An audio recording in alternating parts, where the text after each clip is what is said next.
Assalamualaikum warahmatullahi wabarakatuh. Waalaikumsalam warahmatullahi wabarakatuh. Innal hamdalillah nahmaduhu wa nasta'inuhu wa nastaghfiruh wa na'udzu billahi min shururi anfusina wa min sayyiati a'malina. May yahdihillahu fala mudhillalah wa may yudlil fala hadiyalah. Asyhadu an la ilaha illallah wahdahu la syarikalah wa asyhadu anna Muhammadan abduhu wa rasuluh. Allahumma shalli ala Muhammad wa ala ali Muhammad kama shallaita ala Ibrahim wa ala ali Ibrahim wa barik ala Muhammad wa ala ali Muhammad kama barakta ala Ibrahim wa ala ali Ibrahim innaka Hamidum Majid. Alhamdulillah, segala puji kepada Allah Subhanahu wa taala yang telah mempertemukan kita kembali di sambungan kajian kitab Minhajul Muslim. Dan juga salawat dan salam mudah-mudahan selalu terlimpah dan tercurah kepada junjungan kita Nabi Muhammad sallallahu alaihi wasallam beserta keluarga beliau, sahabat-sahabat beliau, hingga kita umatnya akhir zaman.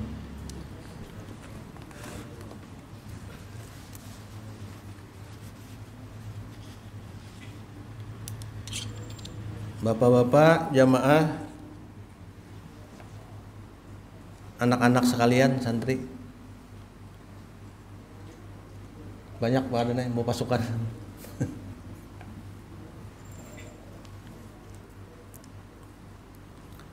Masuk pada pasal yang kedua, pembahasan kita pada bab yang kedua. Pembahasan kita saat ini di kitab ini tentang adab.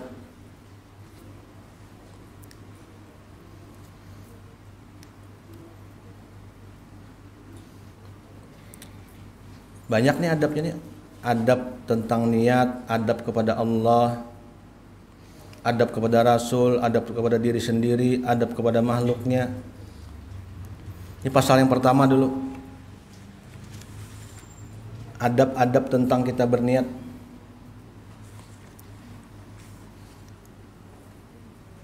Di sini dikatakan bahwa seorang muslim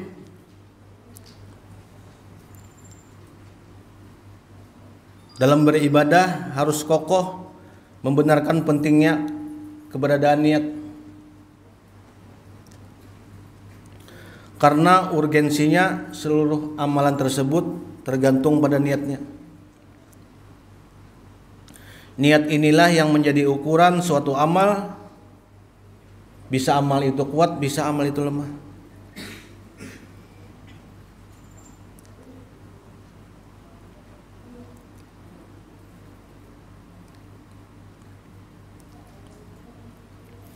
Dan ini kewajiban bagi kita semua muslim, bahwa setiap kita wajib memperbaiki setiap amal kita sesuai dengan firman Allah di surah Al-Bayyinah, A'udzubillahi minasyaitonirrajim, wa ma umiru illa liya'budullaha mukhlishina lahuddina hunafa. Padahal mereka tidak disuruh kecuali supaya menyembah Allah dengan memurnikan ketaatan kepadanya dan menjalankan agama yang lurus.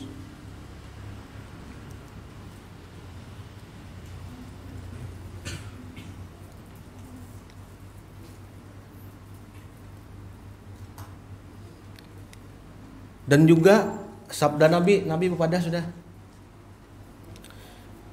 innama a'malu binniyat, kata Rasulullah, wa innama likulli umri ma nawa. Setiap kita nih Nabi dalam beribadahnya tergantung pada niatnya. Dan sesungguhnya kata Nabi, semua kita nih dalam kehidupan ibadah kita bermuamalah, Allah tuh menilai dengan apa-apa yang diniatkan di hati kita. Menyambung ulang Nabi di hadis selanjutnya. Siapa aja Nabi nang hijrah beribadah niatnya karena dunia, itu nangnya dapatnya Nabi. Barang siapa aja Nabi nang hijrahnya karena seorang wanita nang ia niatkan, itu juga nang dapatnya. Barang siapa aja Rasulullah nang hijrahnya karena Allah dan mencontoh Rasulullah, nah itu nang utama balasannya dunia akhirat.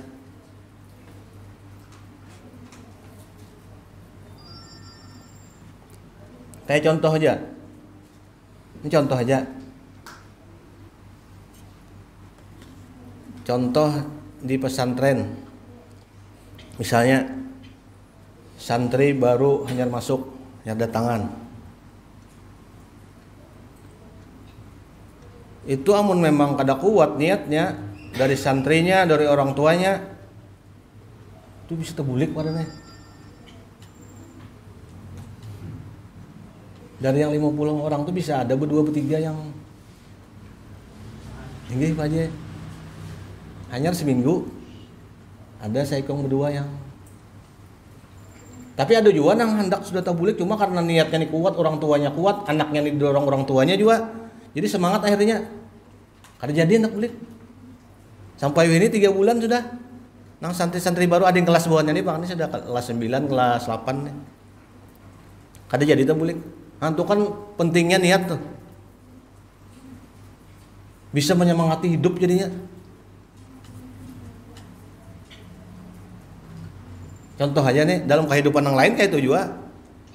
Dalam bermasyarakat, bermuamalah, niat. Karena niatnya mendasari semua gawian. Tapi memang mun gawiannya kada bujur, biar niatnya bujur, oh ikhlas karena Allah Ta'ala aja. Mun gawian kada disyariatakan adalah ibadah. Misalnya kita ibadah ini kada tuntunan dari Nabi, kada ada contohnya dari Rasulullah, sahabat-sahabat Nabi kada ada mencontohkan juga, menggawi kada ada juga. Kita nih menganggap oh ini yang penting niatnya baik, kada mau juga Allah menerima. Dipadahkan Nabi juga sudah diwanti-wanti Nabi, man amila amalan laisa alaihi amruna fahuwa raddun. Barang siapa aja Rasulullah menggawi ibadah amalan walaupun nih menganggap baik ibadah tuh baik nih ibadah nih digawi, cuma tuntunan itu ada menyalahi syariat, itu tertolak kata Rasulullah. Nah itu jadi kan kedua-dua ini harus sinkron juga, niatnya karena Allah, niat kita beribadah nih bermuamalah nang digawi ini harus sesuai perintah Allah juga.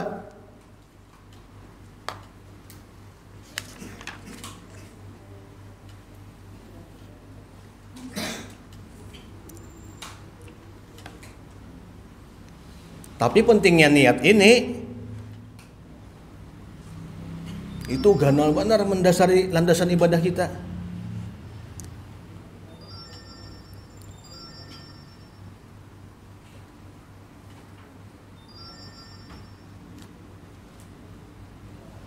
Dalam suatu hadis Nabi berpadahkan, hadis ini diriwayatkan oleh Ibnu Majah dengan sanad yang hasan. Manusia ya Rasulullah ada 4 macam, yaitu orang yang diberi Allah ilmu dan harta dan dia mengamalkan ilmunya terhadap hartanya. Orang ini berharta pada naik, berharta berilmu dan harta ini disedekahkan di jalan Allah. Dan ilmunya didakwahkan di jalan Allah juga. Lalu orang yang melihat ini orang pertama sudah, orang yang melihat ini padahal ini kada berilmu, kada berharta. Tapi orang yang melihat ini menyatakan, kena ulun nih. Ulun masih sekolah Bang, jadi santri nih misalnya. Ulun kena amunnya sudah lulus sekolah. Ulun hendak isi din tujuan mendakwahkan ilmu agama. Begitu pulang jadi santri. Nah ulun hendak isi din tujuan Bisi kendaraan dibawa tulak ke musola. Bisi mobil dibawa tulak beribadah, tulak kalanggar ke masjid. Itu kan harta digunakan untuk kebaikan. Maka niat-niat yang dipasang santri tadi di hatinya itu dinilai Allah sudah ibadah. Nah, bayangkan saking pentingnya niat. Melihat aja kita hanya melihat tuh kebaikan diniatkan, karena belum saat ini kita belum kaum menggawi lagi. Misalnya atau santri masih di pondok kan, kena ulun nih amun sudah lulus pondok nih, sudah begawi. Kan macam-macam gawian nih. Santri ini kan ada semuanya jadi dai, bisa begawi di dinas perhubungan kena, dinas PU kena, bisa jadi guru kena, bisa jadi pembakal tuh, apa pembakal ada Pak Lurah tuh. Pak Diansah. Nah, itu contoh. Tapi karena digunakan kebaikan itu bisa jadi contoh kebaikan. Tuh dapat pahala kita. Mencontoh sidin. Dapat pahala. Kan bayangkan saking pentingnya niat kita pasang.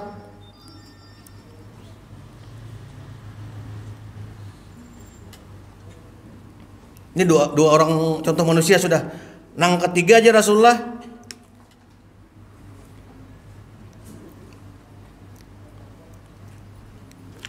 ada pulang orang nang diberi harta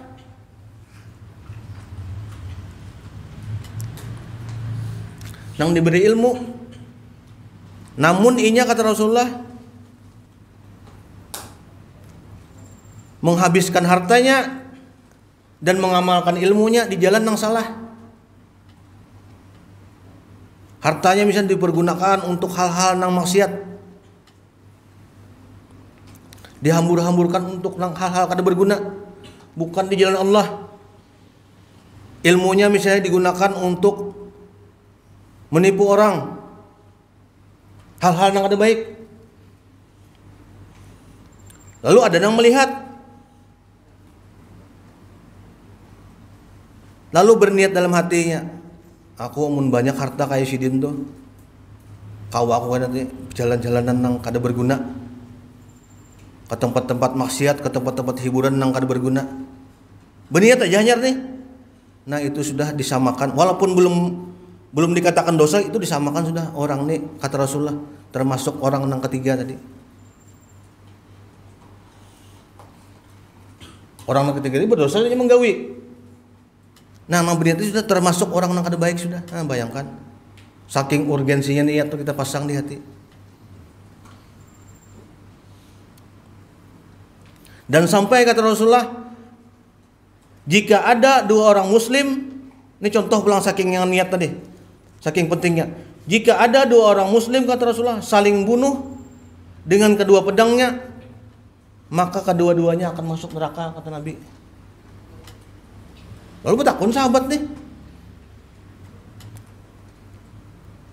wahai Rasulullah, kalau nang membunuh sudah jelas neraka, nang dibunuh nih kenapa masuk neraka juga? Kasiannya bang nang dibunuh, nang membunuh ini kan wajar sudah menjalimi orang, nang dibunuh ini kenapa juga jadi masuk neraka? Lalu Nabi menjawab, sesungguhnya kata Nabi, dia juga berkeinginan membunuh musuhnya tadi. Nah, karena niatnya juga sudah hendak membunuh juga. Lain misalnya kita kadang hendak apa-apai orang dianu orang. Nah itu syahid insyaallah. Ini sama-sama berniat kada baik sudah. Makanya pentingnya ini niat. Pentingnya. Dalam bab 2 dari niat termasuk hal-hal yang sangat urgen. Tapi ya juga perlu kita perhatikan bahwa niat saja dalam beribadah itu belum mencukupi lagi. Amun kada ibadahnya harus sesuai syariat yang dibawa oleh Nabi dan sahabat-sahabat Rasulullah. Itu pentingnya kedua-duanya ini penting benar tuh. Karena Allah tuh kada meminta kita tuh banyak ibadah, kada juga. Tapi mun banyak bagus lagi. Allah tuh meminta kita tuh ibadah kita tuh benar, ahsan, sesuai petunjuk Rasulullah.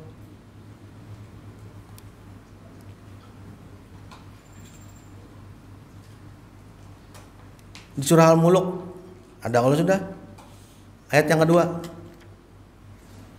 Apa Riz?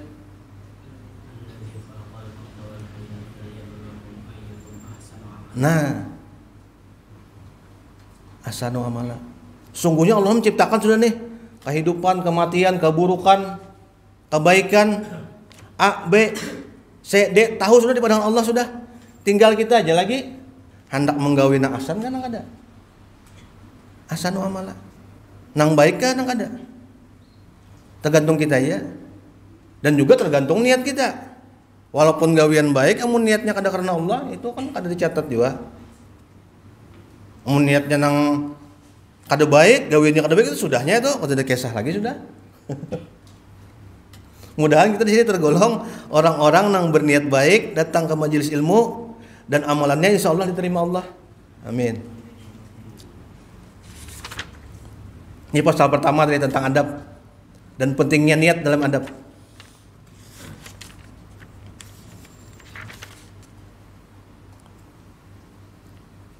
Yang kedua, pasal kedua,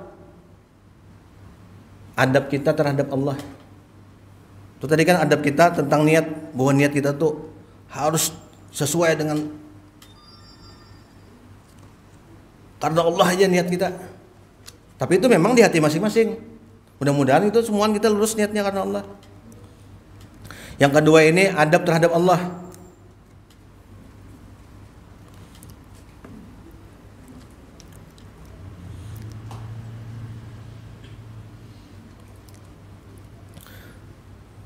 Di sini dikatakan bahwa seorang muslim harus memperhatikan segala sesuatu yang telah diberikan Allah kepadanya dengan tiada hingga, yakni berupa kenikmatan yang tak terhitung, terlindungnya dia pada saat menempel di rahim ibunya,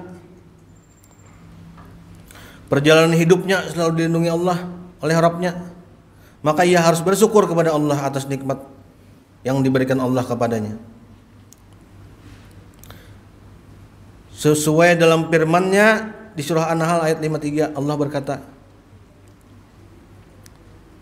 "Wa ma bikum min ni'mati faminallah."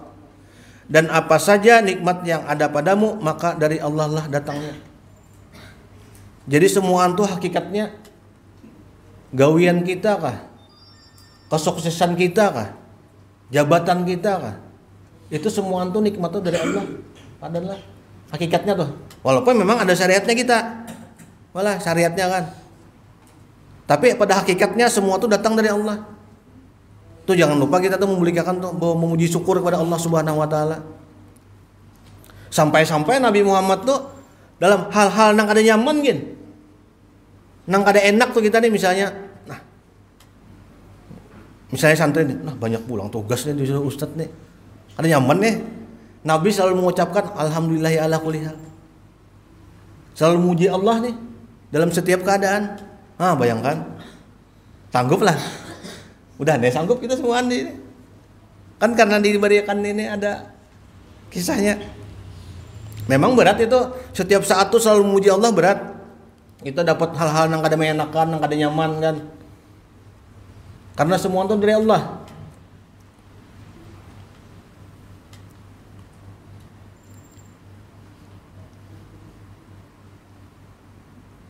Dan pulang Allah menyambung pulang. Dan jika kalian menghitung nikmat Allah, kata Allah, maka kalian tidak akan sanggup menghitungan. Bujur benar tuh.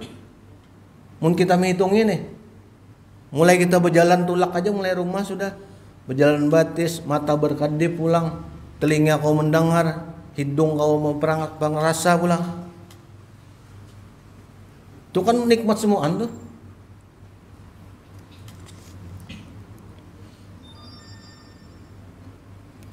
Tapi kebanyakan manusia, kebanyakan makhluk nih memang, mengapa kalian tidak percaya kata Allah akan kebesaran Allah, padahal Dia sesungguhnya telah menciptakan kalian dalam beberapa tingkat kejadian. Kebanyakan kita nih lalai kebanyakan. Tapi mudahan kita sini semua tergolong orang-orang yang selalu mengingat Allah, bukan yang lalai, bukan.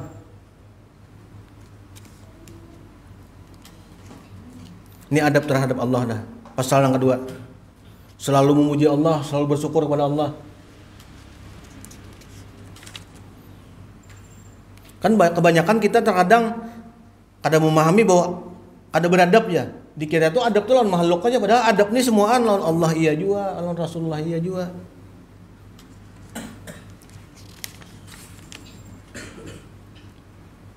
Ini pasal yang ketiga pulang. Adab terhadap kalamullah. Adab terhadap Al-Quran. Nah, tadi tentang niat, kita harus beradab juga. Begitu pula adab kepada Allah. Kita harus selalu bersyukur kepada Allah, memuji Allah. Sampai-sampai Nabi itu waktu ditakuni Sayyidina Aisyah, wahai Rasulullah, kenapa pian nih sholat malam sampai bangkak-bangkak batis? Kan pian ini sudah tergolong orang-orang yang diampuni dosa. Ya Aisyah nih menyambat Nabi kita. Jadi Nabi menyauti, tidak pantas ke aku nih menjadi hamba yang selalu bersyukur, yang selalu memuji Allah. Nabi itu. Yang ketiga, adab terhadap Al-Quran. Dikatakan di sini seorang muslim beriman terhadap kemahasucian kalamullah, kemuliaannya, keutamaannya atas segala perkataan. Sesungguhnya Quran itu ialah kalamullah. Yakin kita bahwa nang ada isi nang apa titik koma semua di Quran itu sudah kalamullah sudah.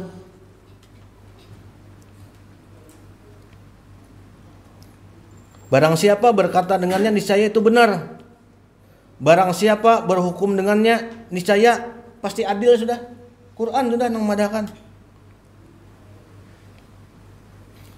Sesungguhnya orang-orang nang ahli Quran ialah wali Allah. Nah, bayangkan. Santri di sini hari-hari menghafal Quran kan. Mudah-mudahan tergolong orang-orang yang dicintai Allah. Dan orang yang berpegang teguh dengannya, dikatakan di sini, dia akan selamat dan beruntung. Dan orang-orang yang meninggalkannya, dia akan binasa dan rugi. Nah, mudah-mudahan kita semua di sini tergolong orang-orang yang berpegang lawan Al-Quran.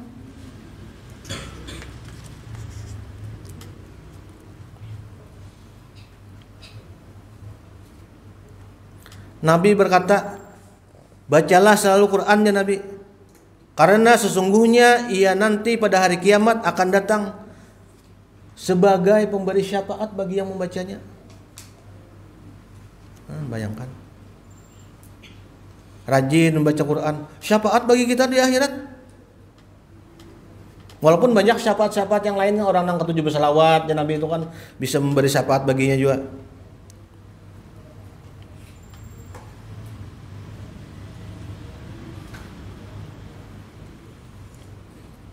Begitu pulang jadi Nabi, sebaik-baik tuh kalian, kita nih, sebaik-baik manusia aja Nabi, ialah orang yang mempelajari Quran dan mengajarkannya. Itu kan moto di pondok kita tuh, khairukum man ta'allama Quran wa 'allamahu. Nah, moto di pondok kami Pak. Tulisannya kan. Sebaik-baik kita ialah orang yang belajar Quran dan menggawi mengamalkannya isinya. Nah, mudah-mudahan itu tergolong nih. Ini kan sudah syariatnya nih ya nih, tergolong orang-orang yang mengamalkan Quran kita nih. Sembahyang berjamaah sudah, ganal fadilahnya sudah. Sampai-sampai di hadis itu kan Nabi memadahkan orang-orang yang berjamaah nih sholatnya bisa mendapatkan 25 derajat dan juga bisa mendapatkan 27. Disambung Nabi di hadis lain bilang, sedangkan 1 derajat ya Rasulullah itu bisa lamanya 500 tahun perjalanan kita dengan kuda yang paling cepat mencapai 1 derajat tuh. Bayangkan, untungnya kita nang sholat berjamaah nih. Yang di rumah tuh ya alhamdulillah juga dapat aja 1, cuma engkau berjamaah itu bisa 25, bisa 27. Mudah-mudahan kita istiqomah ya tergolong orang-orang yang kau melaksanakan berjamaah. Amalan itu sebenarnya walaupun kada banyak, yang penting mudawamah ya Rasulullah. Istiqomah kita mengamalkan, tugul aja orang. Tugul tuh amun bahasanya ya tahan banting. Biar apa yang terjadi, padanlah. Kamu masjid terus, kamu sholat terus. Membayar yang asam urat sedikit tahan aja.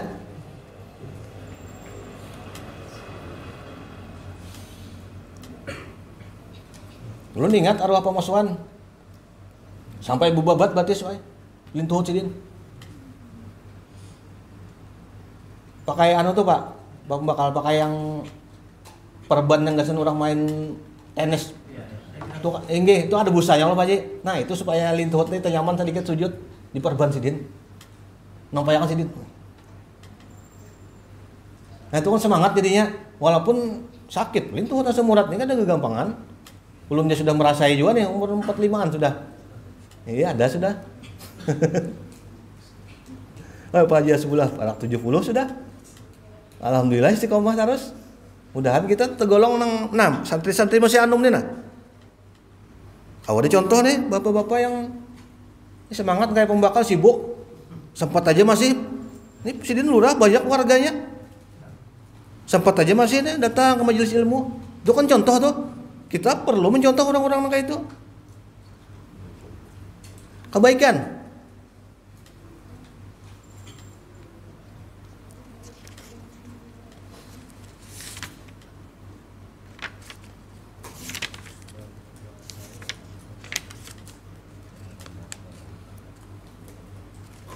Nah, yang ketiga adalah adab terhadap Al-Quran. Kita selalu cinta lawan Quran, selalu membacanya, selalu kehidupan kita nih menuruti apa-apa yang ada di Quran. Yang keempat pulang, adab terhadap Rasulullah.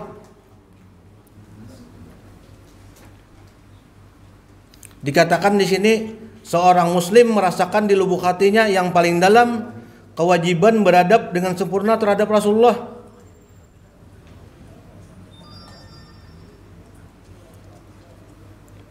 Karena apa? Sesungguhnya Allah telah mewajibkan atas kita setiap muslim, lakian kah, bebinian kah, untuk beradab kepada beliau sebagaimana yang ditegaskan Allah dalam firman-Nya. Ya ayyuhalladzina amanu la tuqaddimu baina yadallahi wa rasulih. Hai orang-orang yang beriman, kata Allah, janganlah kalian mendahului Allah dan Rasul-Nya. Di surah Al-Hujurat.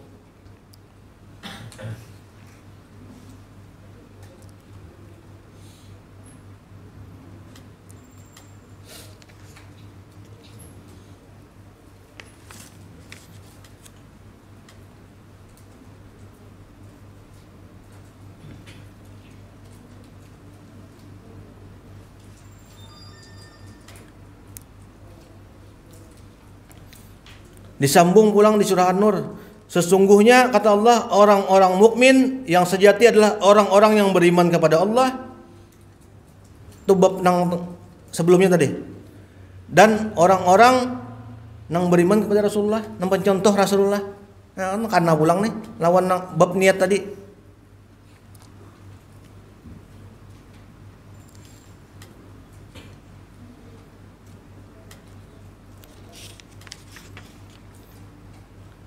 Jadi dikatakan di sini bahwa adab terhadap Rasulullah ialah orang-orang yang beribadahnya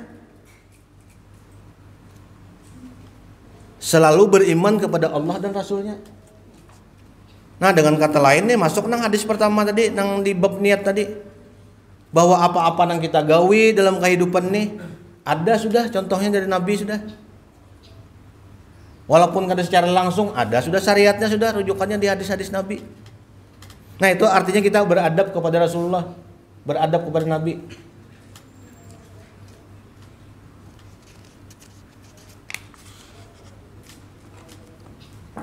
Nang kalima pulang, kada kalah pentingnya. Adab terhadap diri sendiri. Nah.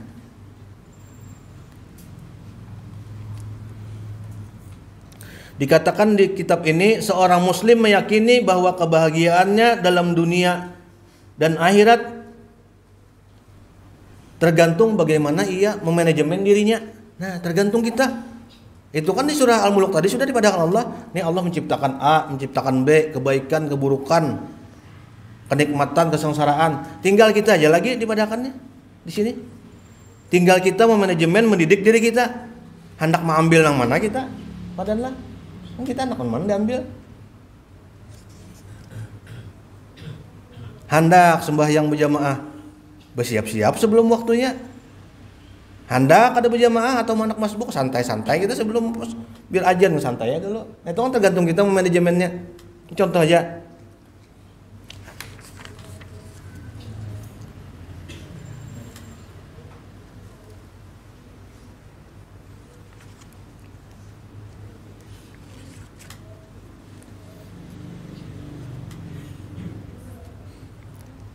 Nah, dipadahkan di sini di surah Asy-Syams. A'udzubillahi minasyaitonir rajim. Qad aflaha man zakkaha wa qad khaba man dassaha. Dipadahkan sungguh beruntung orang-orang yang menyucikan jiwa itu dan sungguh merugi orang-orang yang mengotorinya. Itu gantung kita nih. Nih, sudah jalan kebaikan, jalan keburukan. La ikraha fid din. Yalah. Qad tabayyana. Nah, Allah mengadakan itu tergantung kita nih, hendak A kah B kah, ini kebaikan ini keburukan. Nah, itu artinya kita beradab pada diri kita sendiri. Kita bisa memanajemen diri kita sendiri.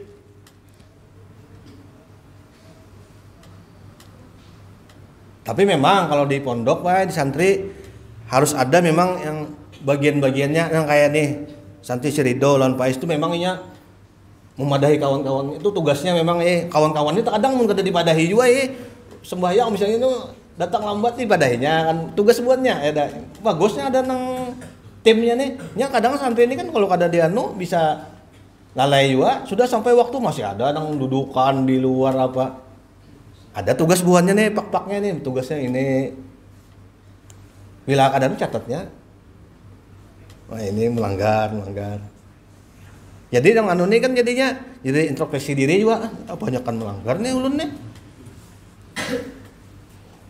Memang ada tuh muslim pengaturnya tuh ada semua anunya. Dan semua ini terlibat nih buatnya nih ada bagian ini ada anunya yang di masjid ada yang bangun anu ada semua yang di asrama ada semua yang manajemennya. Nah itu kan bagus tuh untuk pengontrolan diri. Menyemangati menggawe yang baik-baik. Nya mau kada disemangati juga karena santri ini kan masih ngaran semangat nih ya terkadang juga mun kada diarahkan ke nang lurus juga ini bisa terbelok-belok juga ya. Nah itu tadi di pasal kelima adab terhadap diri sendiri bahwa kita bisa mendidik diri kita memanajemen diri kita untuk melakukan hal-hal yang baik itu kita artinya beradab lawan diri sendiri.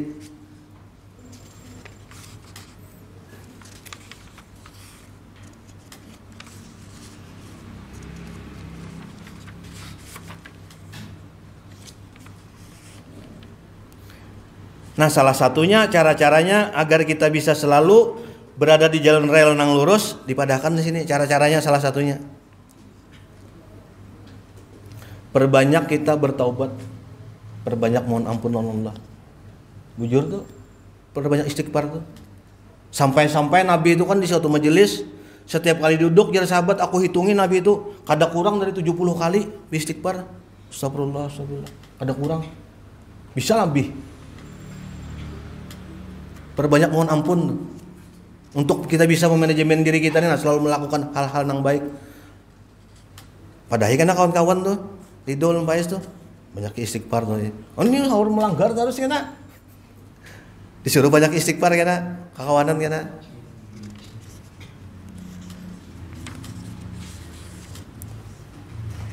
Nang kedua caranya dipadahkan di sini. Orang tuh selalu muraqabah. Itu artinya merasa ditimbulkan di hati bahwa kita ini selalu diawasi oleh Allah. Nah,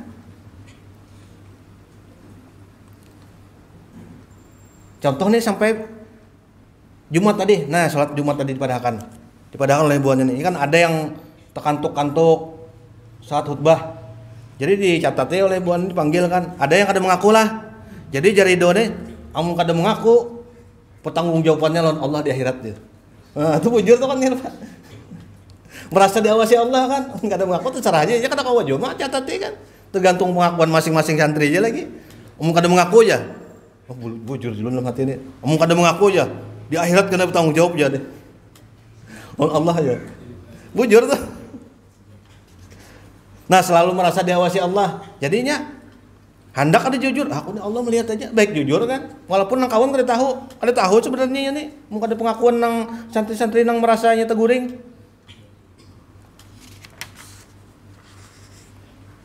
Nang ketiga caranya ialah selalu muhasabah, introspeksi diri. Sesungguhnya seorang muslim beramal dalam kehidupan ini siang malam untuk mendapat kebahagiaan di kampung akhirat. Tujuan kita ini semua nang siang malam beribadah mencari nafkah, pada intinya tuh padahal untuk mencari kebahagiaan di akhirat. Padahal memang dunia ini kan sarana untuk kita mencapai kebahagiaan di akhirat. Harus bahagia juga dunia kita. Kan kita datang ke mushola nih insyaallah kebahagiaan. Bertamu sama-sama kawan, musafahah, bersalaman, gugurkan dosa. Itu kan kebahagiaan, padahal itu di akhirat, untuk akhirat tuh walaupun secara zahirnya kada merasa kita, cuma pada intinya pasti untuk menuju kebahagiaan di akhirat perbuatan kita di dunia nih. Nah makanya dipadakan di sini banyak-banyak kita introspeksi diri. Mungkin nih kada jauh lah istighfar ini, kada jauh. Nah 3 macam nih tadi, 3 macam sudah.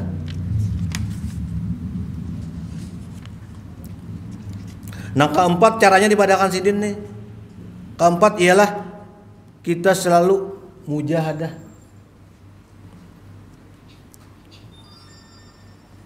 Mujahadah ini artinya kita berperang terhadap nafsu dan jiwa. Yaitu hendaknya seorang muslim mengetahui bahwa musuh bebuyutannya ialah nafsu dirinya sendiri. Nafsu menurut tabiatnya selalu condong kepada keburukan dan lari dari kebaikan serta senantiasa menyuruh kepada kejelekan Allah. Sampai-sampai Allah berkata, dikit lagi semua ayat lagi tentang mujahadah nih.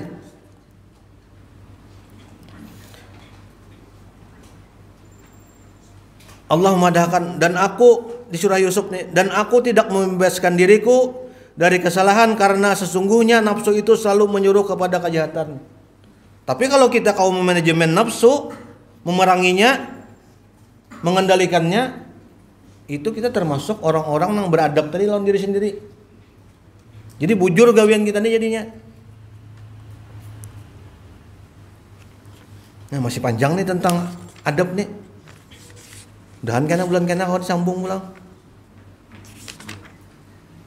Sampai yang pasal kelima sudah adab terhadap diri sendiri. Tapi pada intinya ini kada jauh bahwa kehidupan kita ini selalu merujuk kepada syariat yang sudah dibawa Nabi. Itu intinya sudah, intinya itu. Nah pasal yang kelima sudah. Mudah-mudahan kena kau disambung kena pasal yang ke-6, ke-7, ke-8. Nah pasal ke-8 kena adab terhadap sesama makhluk. Nah ini kita tutup dulu, perbanyak istighfar kita juga. Nah, tutup lawan doa kafaratul majelis. Subhanakallahumma wa bihamdika asyhadu an la ilaha illa anta astaghfiruka wa atubu ilaik. Assalamualaikum warahmatullahi wabarakatuh.